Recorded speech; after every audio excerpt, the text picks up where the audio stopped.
Hello student, HLV digital classes में आपका स्वागत है। मैं CM वर्मा आपके लिए अगला केमिस्ट्री का नया वीडियो लाया हूं, जो बोर्ड परीक्षा में आपको 100% अंक दिलाएगा। किसी विलेन की चालकता तन्यता के साथ क्यों घटती है? अब देखिए, जो विलेन की जो चालकता होती है वो प्रति इकाई आयतन में आयनों की संख्या पर निर्भर करती है। जो चालकता होती है, चालकता ये समानुपाती होती है। जो विलेन में आयनों की सांद्रता होती है, आयनों की सांद्रता पर निर्भर करती है, आयनों की सांद्रता पर। तो किसी विलेन की चालकता उस विलेन में उपस्थित आयनों की सांद्रता पर निर्भर करती है। तन्यता बढ़ाने से प्रति इकाई में आयनों की सांद्रता घट जाती है, प्रति इकाई आयतन में आयनों की सांद्रता घट जाती है। इसलिए तन्यता बढ़ाने पर विलेन की चालकता घट जाती है। प्रति इकाई आयतन में क्या होता है, जब उसकी तन्यता बढ़ा देते हैं, उसको डाइल्यूट कर देते हैं, तो उसमें क्या होता है, उसमें जो प्रति इकाई आयतन में आयनों की संख्या वो घट जाती है। इसलिए तन्यता बढ़ाने के साथ चालकता विलेन की घट जाती है। अगला क्वेश्चन है स्क्रीन पे। अगला क्वेश्चन,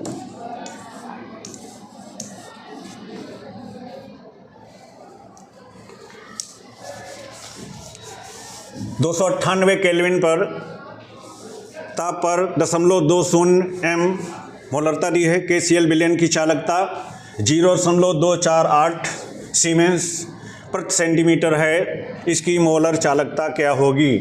तो विलेन की मोलर चालकता पूछी जा रही है। तो विलेन की मोलर चालकता बराबर फार्मूला हमारा होता है कप्पा गुणे 1000 बटे विलेन की मोलरता। अब कप्पा आपको दी गई है, इसमें कप्पा दिया है 0.248 गुणे 1000 बटे जो मोलरता दी है, जो सांद्रता दी है विलेन की, मोलरता के रूप में है 0.02 दी है। अब इसको हल करते हैं। देखिए, दशमलव के बाद इसमें 3 अंक हैं, यहाँ पर 1000 है, 1000 में 3 अंक हैं, इसलिए ये 3 दशमलव से कट जाएंगे। तो हमारा मान बचेगा 248 बटे, अब 0.20 को हम 0.2 भी लिख सकते हैं, क्योंकि दशमलव के पहले कोई अशून्य अंक नहीं है, इसलिए इस शून्य का कोई महत्व नहीं है, इसलिए इसको 0.0 लिख सकते हैं। अगर इस दशमलव को भी हम हटा दें तो यहाँ पर एक 0 बढ़ जाएगा। अब इसको हम 2 से काट देते हैं, तो 2 एकन्ना 2, 2 दूना 4, 2 चौको 8 और ये 0 हो जाएगा। तो ये हो जाएगा 1 2 4 0, जिसको हम लिख सकते हैं 1.240 गुणे 10 की पावर 1 2 3 अंक दशमलव खिसका दिया, इसलिए पावर 3 हो जाएगी। यही विलेन की मोलर चालकता हो जाएगी। चलिए अगले क्वेश्चन की ओर चलते हैं। अगला क्वेश्चन है स्क्रीन पे। अगला क्वेश्चन है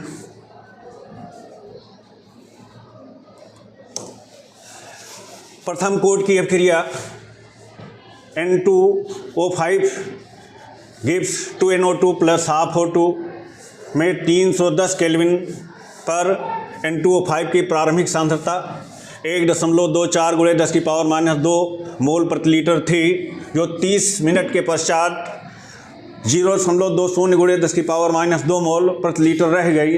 तो 310 केल्विन पर वेग स्थिरांक की गणना कीजिए। इसमें मान भी दिया है log बेस 10 पे 6.2 = 0.7924।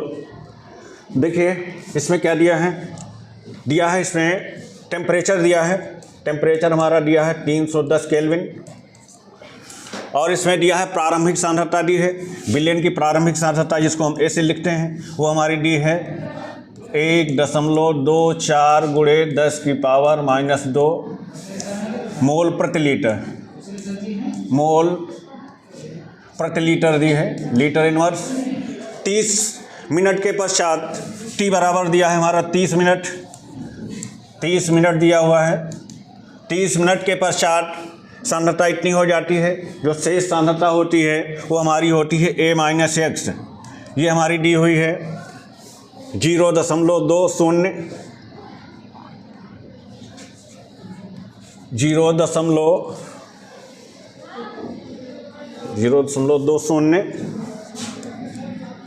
गुणे 10⁻⁻2 मोल प्रति लीटर दी है, मोल प्रति लीटर। रह गई 310 केल्विन पर वेग स्थिरांक की गणना कीजिए। तो ये हमारा क्वेश्चन है।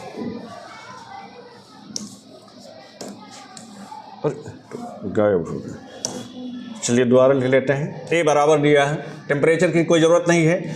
ए जो हमारा दिया है वो दिया है 1.24 गुणे 10⁻⁻2 मोल लीटर इनवर्स, और फिर A माइनस एक्स दिया है, A माइनस एक्स दिया है 0.020 गुणे 10⁻⁻2 मोल प्रति लीटर।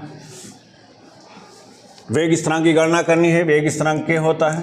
के प्रथम कोट क्रिया का वेग स्थिरांक के बराबर हमारा होता है, के बराबर 2.303/T log veg 10 A/A minus x.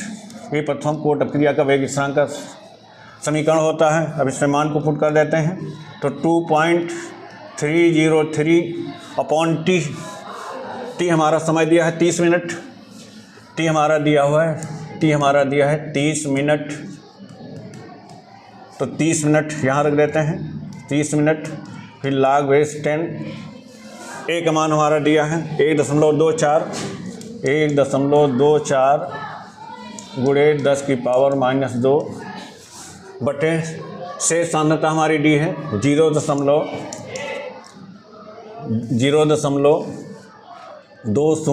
गुणे 10⁻⁻2। 10⁻⁻ से 10⁻⁻2 कट जाता है। दशमलव से 2 अंक दशमलव इसमें है, 0 के बाद दशमलव के बाद 2 अंक है, इसमें भी 2 अंक है, दशमलव से दशमलव कट गए। अब हमारा ये मान बच जाता है 2.303/30 इंटू log वेज 10। ऊपर बचता है 124, नीचे बचता है 20। नीचे हमारा 20 बच जाता है, इसको काट दीजिए तो ये नीचे हो जाता है 10, ऊपर बच जाता है 2 छक 12, 2 दूना 4। और इसको अगर देखें तो हमारा हो जाएगा 2.303/30 इंटू 62 को 10 से भाग करेंगे तो ये हो जाएगा log बेस 10 और ये हो जाएगा 6.2। ये हमारा मान क्वेश्चन में दिया हुआ है, उस मान को हम रख देते हैं। तो 2.303/30 log बेस 10 पे हमारा मान दिया हुआ है 6.2 का 0.7924 0.7924 ये हमारा मान दिया हुआ है। इस मान को हम लिख देते हैं। अब इसको हम हल कर लेते हैं। तो देखिए, इसको हमने 3 से काट दिया तो 3, ये 10 बचेगा। यहाँ 3 से अगर काट दें तो 3 दूनी 6, 3 दूनी 6, 1 3 छंग 18, 1 बच गया 2, 3 चौक 12, 3 चौक 12 हो गया। फिर 4 है, 3 एकन्ना 3, फिर 1 बचेगा, फिर 3 त्रिका 9, इससे 3 ही जाएगा। चलिए यहीं छोड़ देते हैं। तो कुल मिला के ये हमारा जो मान हुआ, ये हमारा मान हो गया 2 दशमलव, इस 10 को हमने हटा दिया, 10 को हटाएंगे तो यहाँ 1 0 दशमलव के आगे और बढ़ जाएगा, तो ये दशमलव हट करके यहाँ चला जाएगा। 10 से भाग करेंगे तो हो जाएगा 0.2303 गुणे 0.2643। अब इसको मल्टीप्लाई कर देना है, ये हमारा आंसर हो जाएगा। देखिए कितना है, 0.2643 को गुणा कर देना है 0.2303 से। 3 त्रिका 9 हो जाएगा, 3 चौक 12, 1 13, 3 त्रिका 9 हाथ नहीं जाएगा, 3 चौक 12 2 ही रहेगा, एक 3 छंग 18, एक 19, एक 3 दूनी 6, एक 7 हो जाएगा, ये 0 0 0 हो जाएगा। फिर ये अंक फिर छूट जाएगा, फिर 3 से गुणा करेंगे तो 3 तिक्का 9 हो जाएगा, 3 चौक 12 के 2 हो जाएगा, 3 छंग 18 को 19 हो जाएगा, 3 दूनी 6, एक 7 हो जाएगा। फिर ये छूट जाएगा, 2 से गुणा करेंगे तो 2 तिहाई 6 हो जाएगा, 2 चौको 8, 2 चौको 8, 2 छक 12 के 2 हाथ आए 1, 2 दूना 4, 1 5 हो गया। जोड़ देते हैं 9, ये हो जाएगा 2, ये हो जाएगा 9 9 18 के 8 हाथ आया 1, 7 1 8, 2 10 6 16 हो गए, हाथ आया 1, 9 1 10, 8 18 हो गए, 18 हो गया। 1 7 2 9 1 10 का 0 हो गया, तो 5 1 6 हो गए। अब अंक 1 2 3 4 5 6 7 अंक 8 अंक बाद दशमलव लगेगा, 1 2 3 4 5 6 7, एक 0 बढ़ा देंगे तब 8 अंक पूरे होंगे, यहाँ दशमलव लगेगा। तो ये मान हमारा हो जाएगा 0.006 0 8 6 8 6 दशमलव के बाद 4 अंक हो गए, बस यही हमारा हो जाएगा। और यही हमारा वेग स्थिरांक के एक मान हो गया जो प्रति मिनट हो जाएगा, ये प्रति मिनट इसका आंसर हो जाएगा। तो इस तरह से आपका ये सवाल है। चलिए अगले क्वेश्चन की ओर बढ़ते हैं। अगला क्वेश्चन है स्क्रीन पे, अगला क्वेश्चन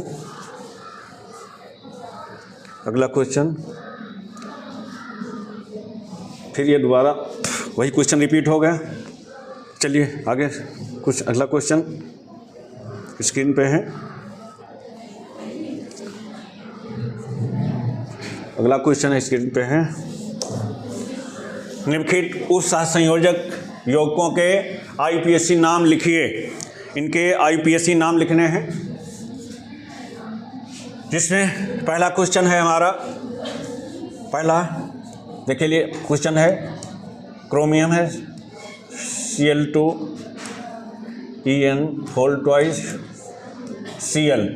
देखिए उप सहसंयोजन यौगिक में जब नाम लिखते हैं कॉम्प्लेक्स यौगिकों का, तो उसमें हम देखते हैं उसमें हमारे जो यौगिक होते हैं तो उसमें दो बातें होती हैं। एक होता है उप सहसंयोजन मंडल, जिसको इंग्लिश में कहते हैं कोऑर्डिनेशन स्फीयर, और उसके पहले आगे या पीछे होता है हमारा आयन स्फीयर। तो आगे हमारा आयन स्फीयर में कुछ भी नहीं है, तो कोऑर्डिनेशन स्फीयर में हम जाते हैं। अब कोऑर्डिनेशन स्फीयर में सबसे पहले हम नाम लिखते हैं लिगेंड के। अब लिगेंड के भी नाम लिखते हैं, तो लिगेंड के नाम लिखते हैं वो भी अल्फ़ाबेटिकली लिखते हैं।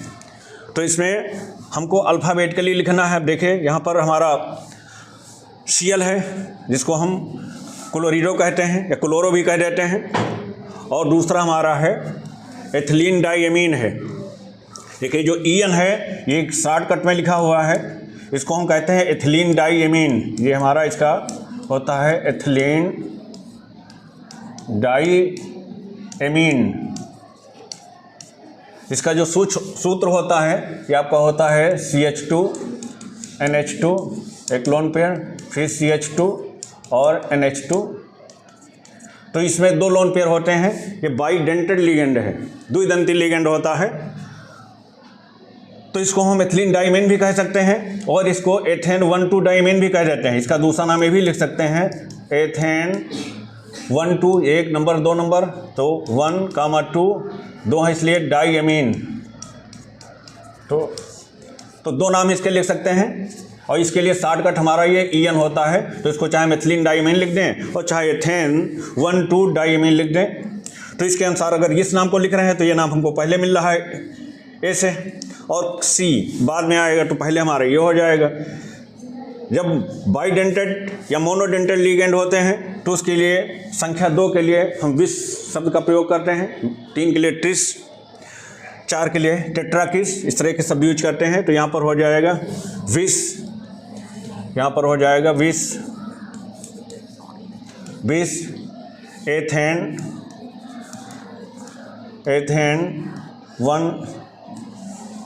1,2 डाइएमीन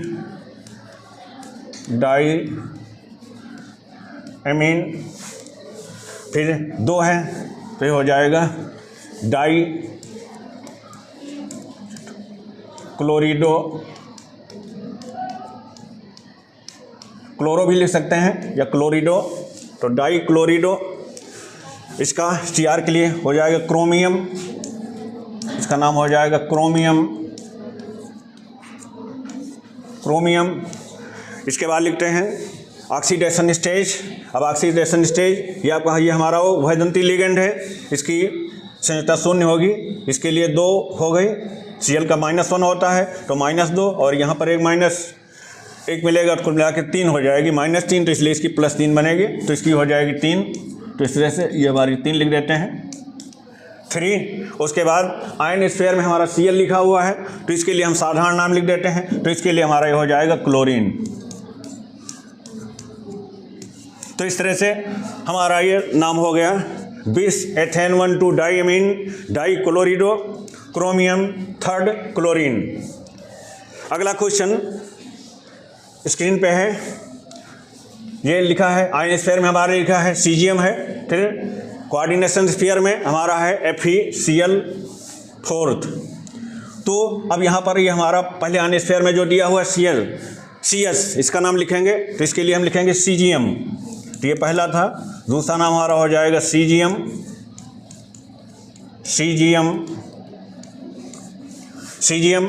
फिर अंदर जाते हैं कोऑर्डिनेशन स्फीयर में।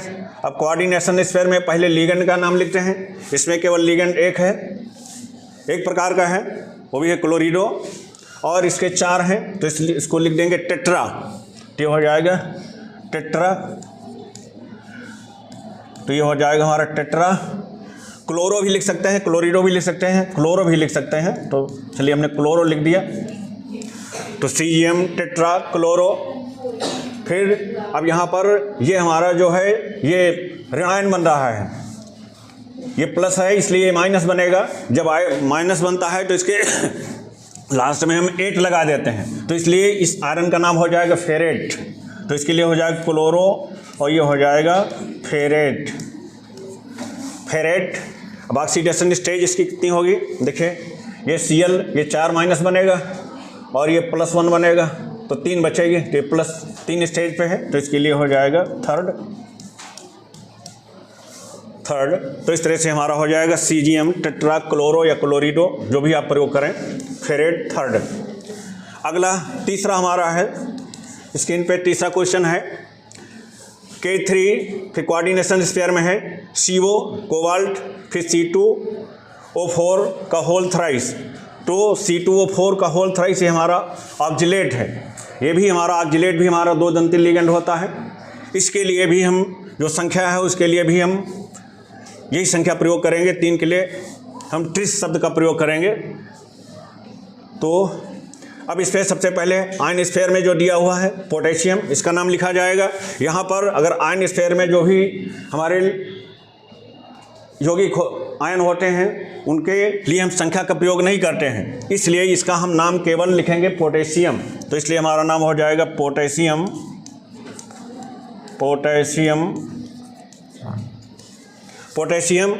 फिर कोऑर्डिनेशन स्फीयर के अंदर पहले नाम लिखते हैं लिगेंड का, तो इसलिए लिगेंड का नाम लिखेंगे। अब लिगेंड इसमें एक ही है ऑक्जिलेटो, और इसके लिए 3 इसके अणु हैं, तो इसलिए हम लिखेंगे ट्रिस, तो इसके लिए हमारा ट्रिस, क्योंकि ये 2 दंती लिगेंड है, ऑक्जिलेटो हमारा 2 दंती लिगेंड है, इसलिए इसके लिए हम ट्रिस शब्द प्रयोग करेंगे। फिर ऑक्सलेटो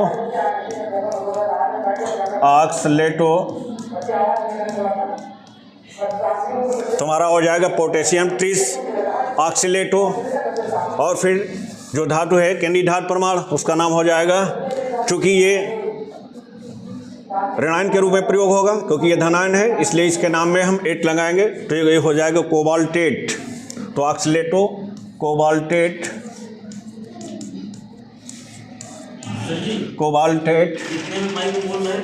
दोबारा समझा दो। अच्छा, दोबारा समझा दो, ठीक।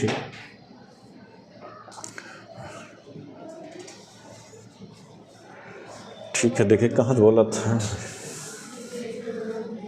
यह बोले थे ना, ये तीसरे वाले, चलिए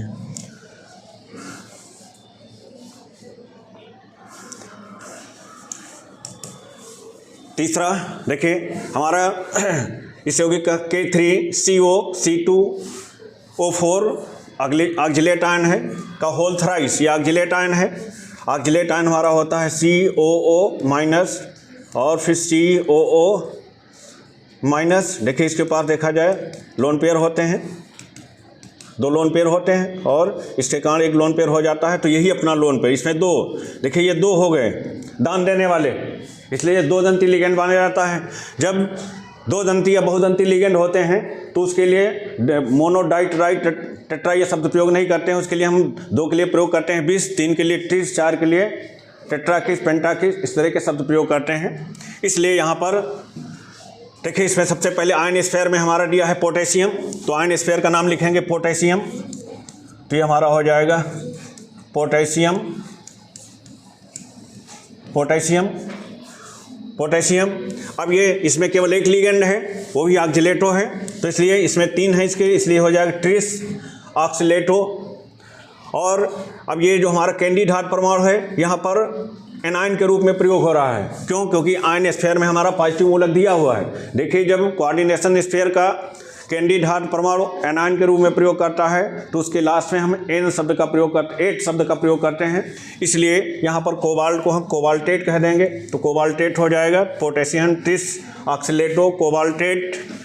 अब यहाँ पर ऑक्सीडेशन स्टेज देखिए ये जो है 2 दंती लिगेंड है, तो इस पर 2, तो इसका 2 होगा, तो 2, एक के लिए 2, तो 3 के लिए 3 दूनी 6, तो 6 माइनस का हुआ, तो 6 माइनस और ये 3 प्लस, तो 3 माइनस बचा, इसलिए कैंडिड हार्ट परमाणु 3 प्लस स्टेज में होगी, तो इसलिए यहाँ पर इसका ये 3 प्लस हो जाएगा। चलिए अगले क्वेश्चन की ओर बढ़ते हैं। अगला क्वेश्चन हमारा है 4th स्क्रीन पे, COCl3NH3 का होल थ्राइस, ये हमारा कोऑर्डिनेशन कंपाउंड है, तो इसमें हमारा आयन स्फीयर में पहले नहीं नाम दिया हुआ है। तो देखिए कोऑर्डिनेशन स्फीयर में 2 तरह के हमारे लिगेंड हैं। अब 2 तरह के लिगेंड में एक हमारा क्लोरो है, दूसरा हमारा एमीन है। जब एक से अधिक प्रकार के लिगेंड होते हैं तो उसमें हम लिगेंडों को अल्फ़ाबेट में लिखते हैं, अल्फ़ाबेटिकली क्रम में लिखते हैं। अब अल्फ़ाबेटिकली क्रम में एमीन हमारा पहले आएगा और सी शब्द हमारा बाद में आएगा, इसलिए एमीन पहले लिखेंगे और क्लोरो बाद में लिखेंगे। इसलिए ये एक दंती लिगेंड है, इसलिए अब ये होगा ट्राई, तो ये हो जाएगा ट्राई एमीन, ट्राई एमीन। चलिए सब हिंदी में लिखेंगे ट्राई, और ये हमारा हो जाएगा एमीन, तो ट्राई एमीन, फिर ट्राई, ये भी ट्राई हो जाएगा, ट्राई एमीन, ट्राई क्लोरो, तो ट्राई एमीन, ट्राई क्लोरो। ये यहाँ पर धनायन के रूप में प्रयोग हो रहा है, इसलिए इसका नाम साधारण नाम ही रहेगा, कोबाल्ट लिख देंगे, कोबाल्ट, कोबाल्ट, कोबाल्ट हो गया। अब इसकी ऑक्सीडेशन स्टेज हम लिख देंगे, तो देखिए एमीन हमारा उदासीन लिगेंड है, इसके लिए 3 होगा, तो 3 माइनस होगा, इसलिए ये कोबाल्ट 3 प्लस स्टेज पे रहेगा, तो इसलिए इसकी ऑक्सीडेशन स्टेज हो जाएगी 3। तो इस तरह से इसका नाम हो जाएगा try amine try chloro cobalt 3rd। बस आज यहीं तक। क्या चैनल पे नए हैं तो चैनल को सब्सक्राइब जरूर करें और बेल आइकन दबाना ना भूलें। धन्यवाद।